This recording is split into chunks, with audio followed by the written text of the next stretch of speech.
할렐루야. 자, 우리 전후자고 계신 분들 한번 인사 나눕시다. 반갑습니다. 자, 말씀 은혜 받으십시오. 새벽을 잘 깨우셨습니다. 우리 교회에 와서 제가 많이 처음에 놀랐던 것 가운데 하나가 우리 교우들이 상당히 젊어 보인다 하는 거예요. 나이보다 젊어 보인다고. 처음에 나이를 말할 때 깜짝 놀랐어요. 이렇게 나이보다 굉장히 젊어 보인다, 그런 얘기를 많이 했어요. 요즘 나이가 숫자에 불과하다, 그런 얘기 들어보셨죠? 나이는 숫자에 불과하다. 정말 그런 것 같아요. 예전에 60이 환갑이면은 완전히 그냥 노인 취급 받았는데 지금은 청년 아니에요? 60이면 청년이에요. 그러니까 요즘은 자기 나이에 0.7을 곱하면 된다고 합니다. 0.7. 그러니까 60에 0.7이면은 산수가 돼요? 몇이에요?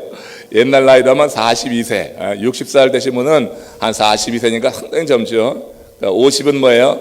한 35. 청년입니다. 청년. 정말로 많은 사람들이 그렇게 젊어 보여요. 제가 이제 쉬운 둘 아니에요? 네, 쉬운 둘인데 제가 누가 나이를 물어봐서 저 쉬운 둘이에요. 그런데 그래요? 하고 그냥 넘어가면요 되게 섭섭해. 그러니까 여러분 잘 새겨들어요. 지훈들이라고 하는데 그래요? 하고 넘어가면 섭섭해. 아유, 젊어 보이네요, 나이보다.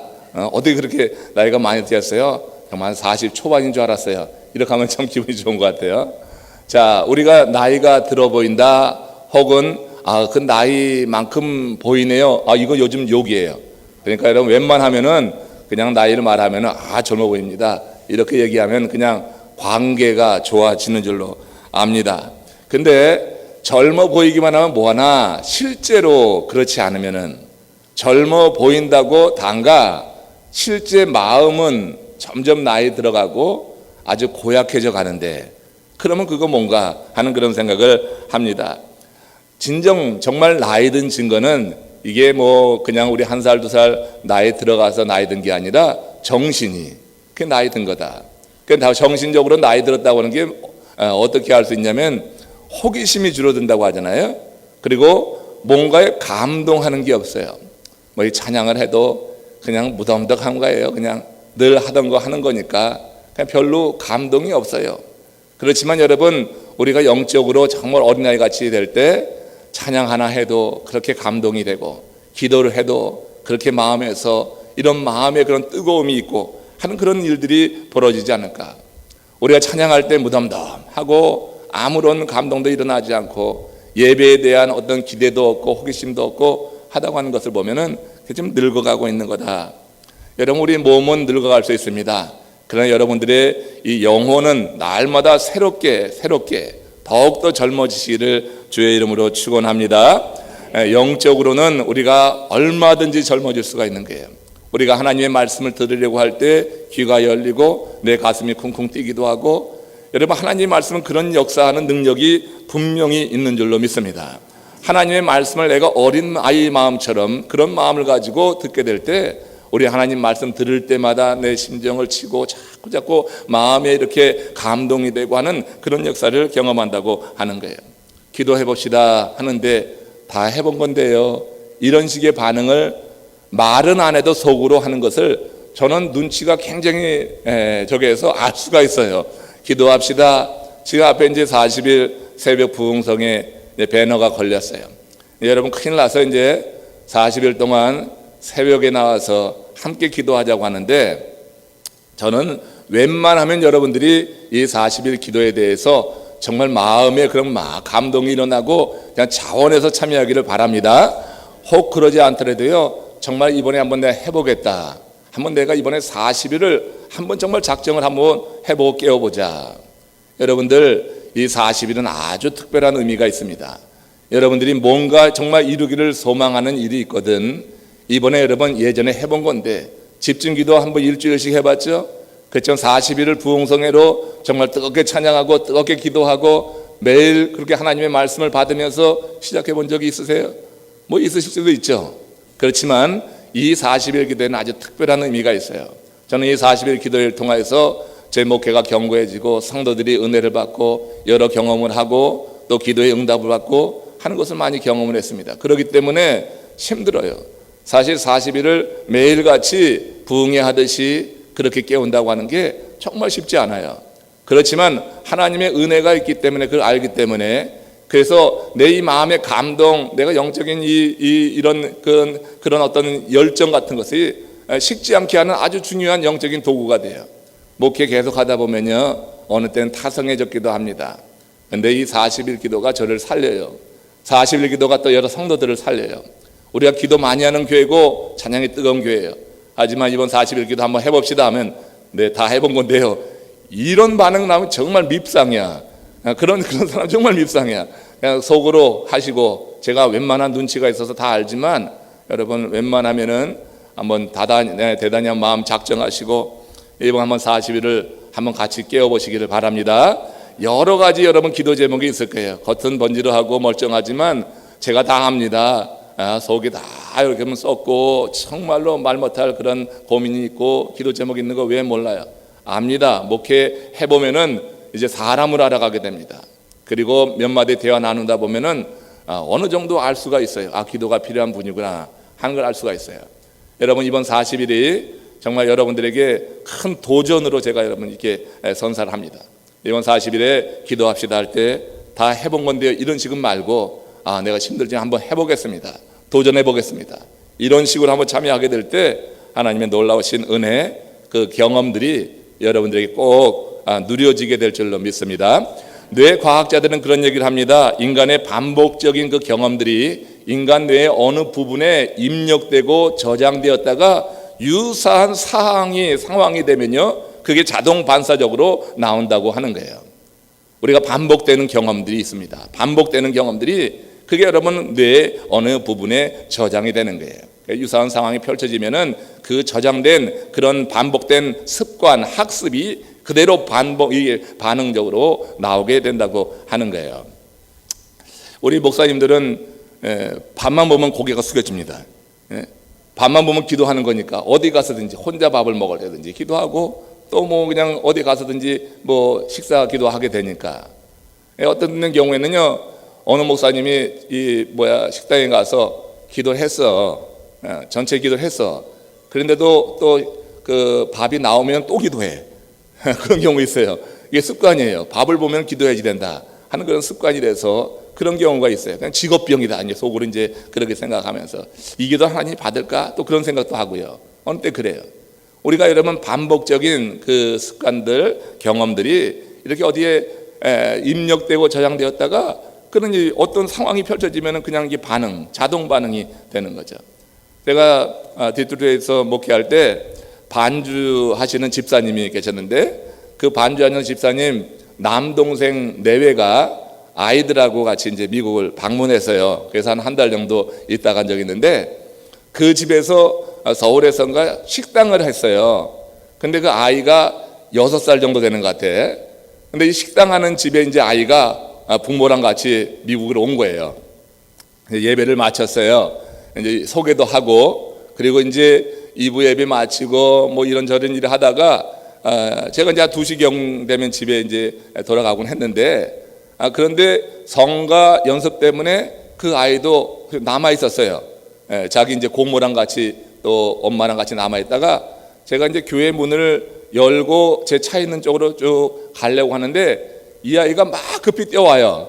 급히 뛰어오더니 아저씨 그러는 거예요.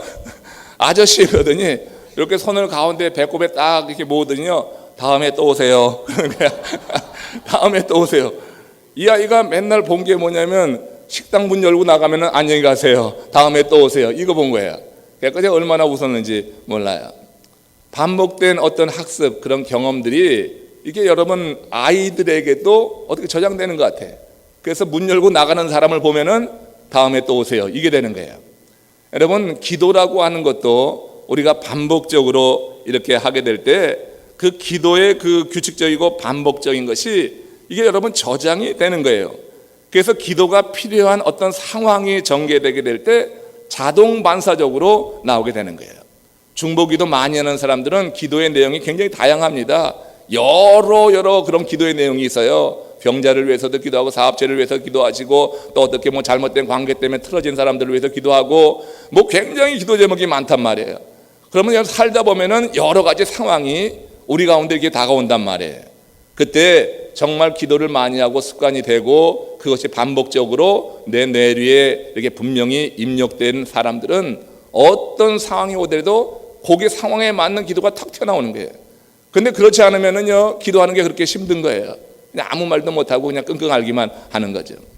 여러분, 기도라고 하는 것도 이렇게 습관이 되고 그것이 반복되게 될 때 우리의 이런 모든 상황, 우리는 여러 가지 상황을 겪으면서 살 수밖에 없으니까 그런 상황 속에서 기도가 몸에 밴 사람들은 그 기도로 인하여서 그 상황을 이겨나갈 수 있는 힘을 얻게 되는 줄로 믿습니다. 그래서 여러분, 기도를 이렇게 규칙적으로 한다고 하는 것은 대단한 의미가 있어요. 우리 새벽 예배에 여러분들 나와서 기도하지만 또 토요일 날이라도 이렇게 여러분들이 특별하게 이렇게 작정을 하고 나온다고 하는 것은 정말 큰 의미가 있다고 생각이 들어요. 이 토요일이 여러분들에게 정말 큰 의미가 있는, 하나님이 응답하시는 그런 새벽이 되기를 축원합니다. 그걸 믿음으로 여러분 기대하고 나오십시오. 그냥 토요일 됐으니까 좀 더 많은 사람들 나오니까 얼굴 보러 나가고 한번 확인하러 나가고 이런 차원이 아니라 내가 이 토요일만은 주님을 정말 만나는 날이다. 이것이 나의 기도의 그런 아주 정해진 날이다, 시간이다. 이게 습관이다. 그렇게 여러분 여겨서 예수님의 습관을 쫓아 감난산에 나가서 기도했듯이 여러분들이 습관을 쫓아서 토요일이면은 주의 성소에 나와서 이렇게 한번 부르짖는 그런 기도들, 그렇게 하나님께 아뢰는 기도를 행한다고 하면은 그것이 여러분 뇌리의 습관은 어떻게 저장이 되는 거예요. 필요한 상황이 될 때 당황하지 않고 두려워하지 않고 주저하지 않고 여러분 주님의 이름을 외치면서 부르짖어 구하는 그런 신실한 삶을 살게 될 줄로 믿습니다. 시편 121편 1절 2절 말씀 같이 보겠어요. 같이 읽습니다. 내가 산을 향하여 눈을 들리라. 나의 도움이 어디서 올꼬? 나의 도움이 천지를 지으신 여호와에게서로다. 여러분, 내가 산을 향하여 눈을 든다고 그랬어요. 이 산은 어떤 산입니까? 예루살렘 성전이 있는 그 산을 말하죠. 하나님의 거룩한 성전이 있는 곳입니다. 유대인들에게 성전은 아주 특별한 의미가 있어요. 유대인들에게 그 예루살렘 성전은 그들 삶의 모든 것의 중심이에요. 그래서 지금 이 시인이 내가 산을 향하여 눈을 들리라 했을 때 그 산은 하나님의 성전이 있는 예루살렘 그 산을 말하고, 그래서 이 산이라고 하는 것이 그들에게 하나님의 나라 그 그림자로 인식이 되거든요. 그러니까 예루살렘 성전에 들어가는 것은 그들에게 심리적으로 영적으로 하나님의 나라에 임한다고 하는 그런 의미가 있어요. 그래서 지금 이 시인이 내가 산을 향하여 눈을 든다 하는 것은 그 다인지 인생의 문제 앞에서 기도로 하나님의 나라를 바라본다, 하나님의 역사를 구하겠다고 하는 그런 여러분 다짐이란 말이에요. 여러분들도 산을 향하여 눈을 드시기를 축원합니다. 지금 여러분 다윗이 어려운 문제 있는 거예요. 시편은 다윗이 편안할 때 쓴 게 별로 없어요.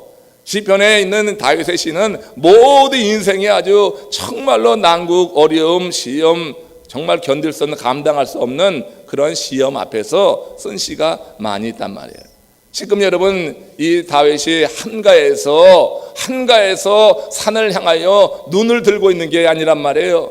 지금 다윗의 형편은 정말 너무나 갈급해, 너무나 절박한 이때에 다윗은 기도가 몸에 밴 사람이에요. 절박한 그 상황 속에서, 기도가 필요한 그 상황 속에서 이 다윗은 산을 향하여 눈을 드는 거예요. 등산하려고 하는 게 아니란 말이에요. 하나님의 성전이 있는 그곳을 향하여 눈을 들리라. 내가 하나님 나라를 바라보고 하나님의 역사를 구하겠다고 하는 것이 지금 여러분 이 시의 중요한 내용이 되는 거예요. 여러분들도 오늘 이 새벽 시간에 산을 향하여 눈을 들 분이 계십니다. 제가 보니까 꼭 계셔요. 산을 향하여 눈을 들어야지 될 분들이 계셔요. 그렇기 때문에 성소에 나와서 여러분들이 주께 구하고 있는 줄로 믿습니다. 꼭 여러분 산을 향하여 눈을 드는 것은 우리의 습관이 되어야 돼요. 큰 일이든지 작은 일이든지 산을 향하여 눈을 들고자 하는 그런 마음을 가지고 설 때 하나님은 그 삶을 받으시는 거예요. 하나님이 받으시는 삶은 내가 하나님 나라를 바라보고 하나님의 역사를 구할 때 하나님이 내 삶을 받으시는 거예요.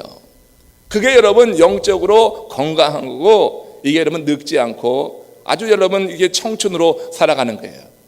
뭐 다 해본 건데, 예전에도 해봤는데 되지도 않아. 이거 여러분 아닌 거예요. 우리가 기도하면서 내가 원하는 시간에 응답되지 않나지라도 하나님께서는 그 기도를 기억하시고 그 기도에 응답하시는 때가 있는 줄로 믿습니다. 기도의 양이 차이된다고 하는 게 있어요. 기도의 양이 차이되는 거예요. 우리가 어떤 사안마다 하나님께서 그 기도의 양이 차기를 기다리는 것이에요. 그렇기 때문에 우리 인생 속에 여러 인생의 문제를 만날 때 우리도 눈을 들어 산을 보는 것, 내가 산을 향하여 눈을 들리라. 나의 도움이 어디서 올고 나의 도움이 천지를 지으신 여호와에게서로다. 그래서 하나님 나라를 바라보면서 하나님의 역사를 구하는 것을 하나님은 정말 기뻐하신다. 마틴 루터 종교 계획자는 그런 말을 했습니다. 나는 망원경으로 저 천리밖을 내다볼 수 있다. 그런데 기도로 더 먼 하늘나라를 볼 수 있다 했습니다. 여러분, 망원경으로 천리밖을 보지만 그러나 하나님 나라는 보이지가 않네요. 아무리 그렇게 정밀한 망원경도요, 여러분 하나님 나라를 보지는 못하는 거예요. 수억 년 떨어져 있는 별의 빛은 볼 수 있을지 모르겠어요. 그렇지만 하나님 나라는 볼 수가 없는 거예요. 하나님 나라는 기도로만 볼 수 있는 줄로 믿습니다. 기도하는 사람에게 하나님이 그 나라를 펼쳐 보여주시는 거예요. 하나님 나라를 바라보고 하나님의 역사를 구하는 것은 기도하는 자가 누릴 수 있는 큰 축복이다. 마틴 루터는 바로 이런 믿음 가지고 그 어려운 종교 개혁을 이뤄낸 거예요. 마치 계란으로 바위를 치는 것 같은 그런 되지도 않을 일이었지만, 되지도 않을 것으로 사람들은 생각했지만 그 종교 개혁을 이뤄내는 놀라운 일을 행할 수 있었던 것은 그가 기도의 능력을 믿었기 때문이다. 기도로 하나님 나라를 바라본 거예요. 내가 눈을 들어 산을 보리라. 하나님 나라를 바라보겠다고 하는 거예요. 하나님의 역사를 구하겠다고 하는 거예요. 이처럼 하나님의 나라를 바라보고 하나님의 역사를 구하는 자는 불가능한 일을 이렇게 현실로 만들어낼 수 있는 그런 여러분 일을 경험한다고 하는 거예요. 그건 하나님이 행하시기 때문에. 왜? 사람으로 할 수 없는 것을 하나님은 어떻게 할 수 있느니라. 사람으로는 할 수 없지만 하나님으로는 할 수 있느니라. 기도하는 자는 하나님과 일체되는 거예요. 그래서 내 능력이 아니라 하나님의 능력으로, 그래서 우리가 하나님이 행할 수 있는 그 일을 바라볼 수 있게 될 것이다 하는 것입니다. 우리 하나님은 우리들이처럼 하나님 나라를 바라보면서 가까이 하는 것을 너무너무 기뻐하시는 거예요. 요한복음 16장 24절에서 주님께서 당부하는 말씀 가운데 이런 말씀이 또 있는 거죠. 같이 읽습니다. 지금까지는 너희가 내 이름으로 아무것도 구하지 아니하였으나 구하라 그리하면 받으리니 너희 기쁨이 충만하리라. 이제 구하라고 하는 것입니다. 구하는 것을 하나님 가까이 나가는 것입니다. 하나님은 그것을 너무나 기뻐하시는 거예요. 구하라 그러면 받으리니 너희 기쁨이 충만하리라. 기도해서 받을 때 기쁨이 사실 있잖아요. 우리가 기도한 대로 주께서 주시면 얼마나 기뻐요. 우리가 지금까지는 구하지 않았지만, 진심으로 구하지 않았지만 이제 진심으로 구하라. 제자들에게 권하고 있는 거예요. 여러분들 진심으로 구하는 그런 삶을 살아왔으리라고 믿습니다. 그러나 좀 더 한번 다시 마음을 모아서 정말 뜻을 모아서 하나님께 구하시기를 바랍니다. 하나님께서 여러분들에게 안겨주실 줄로 믿습니다. 그리하면 받으리니 너희 기쁨이 충만하리라. 저는 이번 40일 기도 동안에 짧은 시간입니다. 한 50분 진행이 됩니다. 자꾸 여러분 이제 강조가 될 겁니다. 이 50분이에요. 이제 평일 월요일부터 금요일까지는 5시 반에 모이겠습니다. 아이들 학교 보내는 부모들 때문에 그래서 오래 하지도 못해요. 50분 동안에 찬양, 기도, 말씀 함께 가고 안수기도까지 끝납니다. 여러분들이 이 50분의 짧은 기간이지만 매일 내가 50분을 떼어서 주님께 드리겠다. 내가 이 50분을 완전히 떼어서 주님께 드리는 거예요. 그리고 여러분들이 구하는 거예요. 하나님께서 여러분들에게 허락해 주시는 응답, 그래서 여러분들의 기쁨이 충만한 그런 기간이 되기를 원합니다. 절대로 기도는 여러분 손해보는 일이 없어요. 절대 기도는 다 사라지는 게 아니에요. 기도는 차곡차곡 쌓이는 거예요. 차곡차곡 쌓이는 거예요. 여러분들이 하나님께서 응답하시는 것을 이번 기도를 통하여서 정말 경험할 수 있기를 원하고요. 이게 여러분들을 살리는 일이라고 생각이 드는 거예요. 잘하고 있는 그 달리는 말에 채찍질 한다고 했는데, 여러분 잘한다고 생각하지만 한번 제가 이번 40일 기도를 통하여서 우리 교회의 영적인 그런 실력을 한번 보도록 하겠습니다.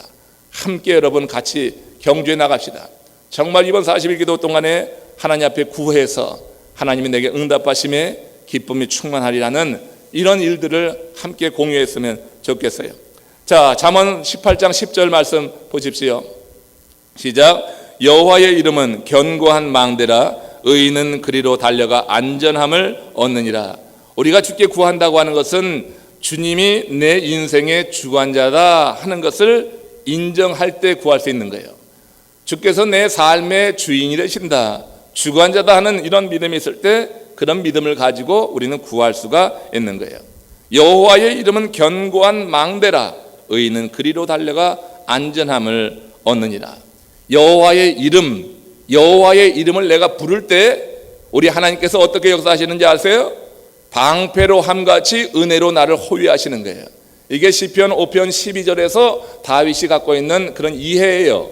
하나님이 우리를 어떻게 보호하시나? 여호와의 이름은 견고한 망대라고 했는데 이게 과연 어떤 의미가 있느냐? 그런 얘기예요. 여호와의 이름을 부를 때 여호와의 이름이 내가 부르는 그 순간에 하나님의 은혜가 내게 입혀지는 겁니다. 그리고 나를 호위하는데 마치 군인이 들고 나오는 방패로 나를 호위함 같이 하나님이 나를 은혜로 지켜주시는 거예요. 둘러진져 주시는 거예요. 그래서 망대가 되는 거예요. 여호와의 이름, 내가 그 이름의 능력을 믿고, 이름이라고 하는 것은 인격입니다. 이름이라고 하는 것은 그분의 품성입니다. 하나님의 행하시는 일입니다. 그래서 내가 주여 외칠 때, 내가 주님의 이름을 외치는 그 순간에 우리가 이해할 것은 뭐냐면 하나님께서 우리의 삶에 임재하실 수 있다고 하는 거예요. 이게 될 건가? 의심이 됩니까? 믿음을 갖고 한번 외쳐보시길 바랍니다. 주님 그냥 외치는 거 아니거든요. 주여 주여 할 때 주여 주여 부르는 자만 천국에 들어갈 것이 아니라고 주님이 말씀하셨다고 그래서 그 말씀이 있으니까 나 주여 안 할 거야. 여러분 주여 주여 외치고 말씀대로 행하세요. 그러면 더 기뻐하시는 줄로 믿습니다.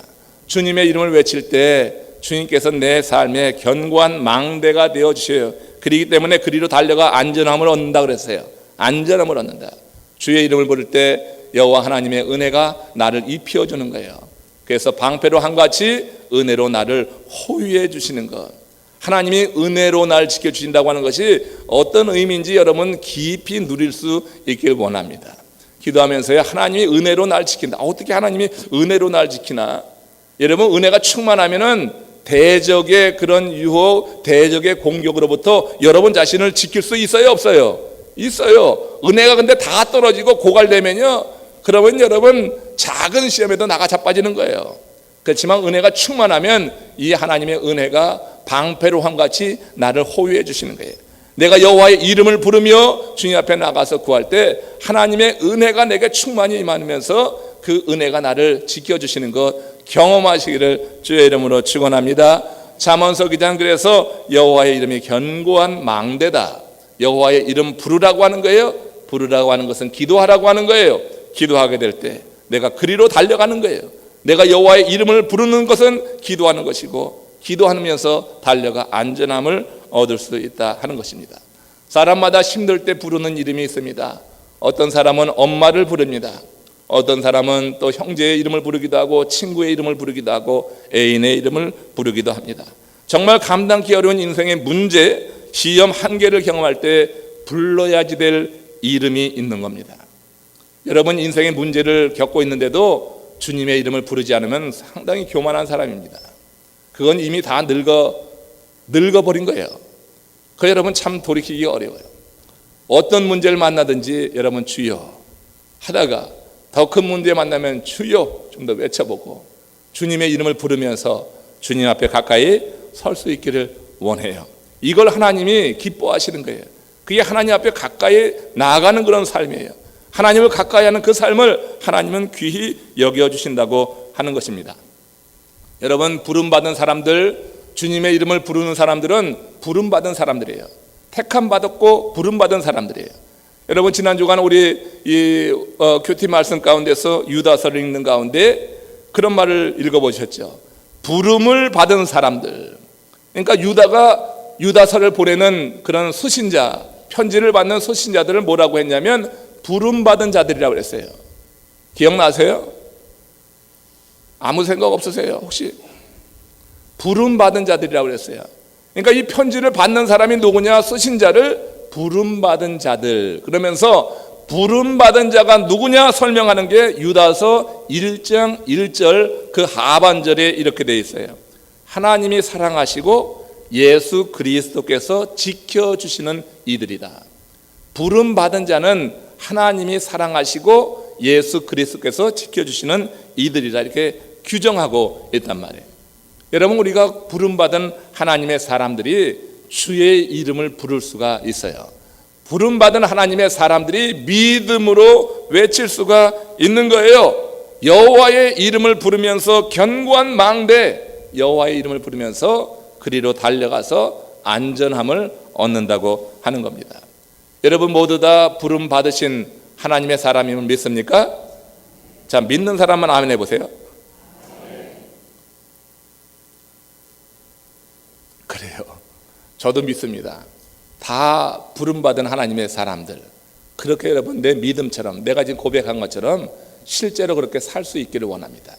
부름받은 사람은 내가 하나님의 사랑을 받는 존재다, 여기에 대해서 의심하면 안 돼요. 그리고 예수 그리스도께서 나를 지켜주신다, 이것도 의심하면 안 돼요. 부름받았다고 하는데 여기에 대해서 의심이 있으면 여러분 그 제대로 된 것이 아니거든요. 부름받은 사람은 하나님께 나오게 돼 있어요. 기도하게 돼 있어요. 기도하는 습관을 들여서 정말로 기도가 필요한 그 시간, 순간에 그 기도가 자동 반사적으로 나오는 그런 삶을 누리게 돼 있더라 하는 것입니다. 시편 107편 13절 14절 말씀 같이 읽습니다. 저희가 근심 중에 부르짖음에 그 고통에서 구원하시되 흑암과 사망의 그늘에서 인도하여 내시고 그 얼근 줄을 끊으셨도다. 저희가 근심 중에 부르짖은 거예요. 자, 이게 여러분 어느 때 상황이냐면 바벨론 포로기에 이스라엘 백성들이 포로로 잡혀갔을 때, 학대받고 정신적인 모욕을 당하면서 노예 생활하고 있을 때, 그때 하는 일입니다. 근심 중에 부르짖었다. 이들이 하나님께 부르짖는 삶 살지 않았었습니다. 그런데 이제 하나의 선지자들의 계속적인 하나님의 말씀을 통하여서 그들이 다시 부르짖는 삶으로 돌아오게 되었어요. 근심 중에 부르짖지 말고 형통할 때 부르짖기를 축복합니다. 그렇지만 물론 근심 중에도 부르짖어야죠. 우리 인생이 항상 근심과 염려가 많은 그런 일들이 찾아들기 때문에 근심 중에 우리가 부르짖는 것 옳은 일입니다. 그러나 근심거리가 생기기 전에, 근심거리로 들어가기 전에 먼저 부르짖으면 좀 어떨까? 먼저 주님 앞에 나와서 하나님 가까이 있으면 어떨까 하는 그런 생각해 보지 않습니까? 그러나 근심 중에라도 부르짖는 소리를 하나님은 들으시는 거예요. 그래서 저희가 근심 중에 부르짖음에 그 고통에서 구원하시되 흑암과 사망의 그늘에서 인도하여 내시고 그 얼근 줄을 끊으셨도다. 마음 둘 곳 없는 상황이었어요. 그들의 상황이 마음 둘 곳 없어요. 마음 편히 거할 육신의 처소도 없었어요. 그런 곤고한 상황 속에서 그들이 부르짖었는데 그 고통에서 구원하시고 흑암과 사망의 그늘, 이 그늘에서 그 얼근 줄을 끊어내셨도다. 여러분, 광명천지에 살아가는 것 같지만 어떤 사람들은 영적으로 이 흑암과 사망의 그늘에 그냥 놓여 있어요. 계속 얽혀져 있는 것이 보이는 그런 분들도 있습니다. 이 얽힌 줄을 끊어내는 것은 기도 외에 없습니다. 그 줄은 어떤 세상의 날카로운 칼로도 끊어낼 수가 없어요. 여러분, 이 얽혀있는 줄, 그 얽혀있는 줄을 끊어내는 것은 기도 외에는 없습니다. 기도로 이것을 끊어내게 될 때 자유하게 된 거예요. 그런데 기도의 칼이 없는 사람들은 계속 얽혀 살아가는 거예요. 겉은 번지르해요. 괜찮아요. 뭐 아무 일 없는 것 같아요. 들여다보면은 꽉꽉 이 얽혀 있어요. 이 얽혀 있는 줄 가운데 얼마나 부자유한지 그게 여러분 다 나타나거든요. 이게 여러분 화장으로 지워지는 것도 아니고 가시적인 웃음으로 지워지는 게 아니에요. 얽혀 있는 줄은 기도로 끊어내는 거예요. 이 흑암과 사망의 그늘 아래 있으면서 이렇게 얽혀 있는 그 줄, 이 사단이 둘러지는 그런 이 줄로부터, 결박으로부터 자유한 것은 기도 외에는 없다. 시인은 바로 이스라엘 백성들이 바로 그 사실을 알고 그들이 근심 중에 부르짖기를 원했어요. 그래서 저희가 근심 중에 부르짖음에, 이 시인이 그렇게 원했던 대로 그 백성이 부르짖을 때 그 고통에서 벗어나게 되는 것, 이것을 노래하고 있는 것입니다. 우리가 주께 부르짖을 때 주님께서는 그곳에 우리와 함께 하신다 하는 거예요. 말씀을 정리하면은 중국에서 선교하던 한 선교사가 이런 간증을 했습니다. 선교 중에 폭도들을 만났어요. 성난 폭도들을 만나서 이 폭도들이 선교사를 죽이려고 창을 들고 쫓아옵니다. 얼떨결에 이 선교사가 보트에 올라탔어요. 그래서 도망가려고 하는데 폭도들이 창을 던지는 거예요. 오래전 얘기인데 창을 막 던져대는 거예요. 너무너무 두려워서. 그래서 이곳저곳에 그 창이 와서 박힙니다. 얼떨결에 강물로 뛰어들었어요. 그리고 구사 일생했습니다. 후에 그 선교사의 친구가 물었습니다. 자네 그 생사의 갈림길에서 어떤 하나님의 말씀이 생각이 나던가? 그 생사의 갈림길에서 떠오른 하나님의 말씀은 뭐였어? 물었을 때 그 선교사의 대답이 그런 겁니다. 그 생사의 갈림길에서 나는 기도했고 내가 기도할 때 성경 구절이 아니라 하나님이 나와 함께 하셨어. 어떤 한 구절의 성경 구절이 아니라 말씀이 되신 그분이 함께 하셔서 살아날 수 있었다고 하는 간증입니다. 우리가 여러분 인생의 이런 난국 속에서 부르짖을 때 하나님의 말씀 하나 생각나는 것도 우리에겐 굉장한 힘이 돼요. 그런데 어떤 경우에는 하나님 당신이 나와 함께 있는 것이 경험이 되는 거예요. 이런 경험이 우리를 살리는 거고 우리를 더욱더 영적으로 무장시키는 줄로 믿습니다. 여러분 눈을 드십시오. 그리고 산을 바라보십시오. 오늘 진실로 여러분들이 눈을 들어서 그 산, 하나님의 성전이 있는 그 산을 바라보는 것은 하나님 나라를 바라보는 것과 같다고 말씀드렸어요. 하나님의 역사를 구하는 사람이 하나님의 나라를 바라보는 거예요. 눈을 들어 산을 봅시다. 오늘 이 시간 기도할 때 전부 모두 다 눈을 들어서 그렇게 하나님의 그 임재가 있는 산을 바라봐서 하나님이 각각 개인에게 응답하시는 것 경험할 수 있기를 주의 이름으로 축원합니다. 우리 다 같이 기도합시다. 눈은 감지만 여러분의 영 안은 뜨여지길 원합니다. 여러분들의 그 영적인 눈은 저 산을 바라보십시오. 예루살렘 성전이 있는 산, 하나님의 그 영광이 임하는 그 산, 여러분들 마음에 그 산을 떠올리십시오. 그리고 그 산을 바라보며 하나님께 구하며 나갑시다. 하나님께서 여러분들의 기도에 오늘도 응답하셔서 정말 믿음으로 드리는 그 기도가 주님께 상달되고 내 마음에는 기쁨으로 그렇게 임할 줄을 믿습니다.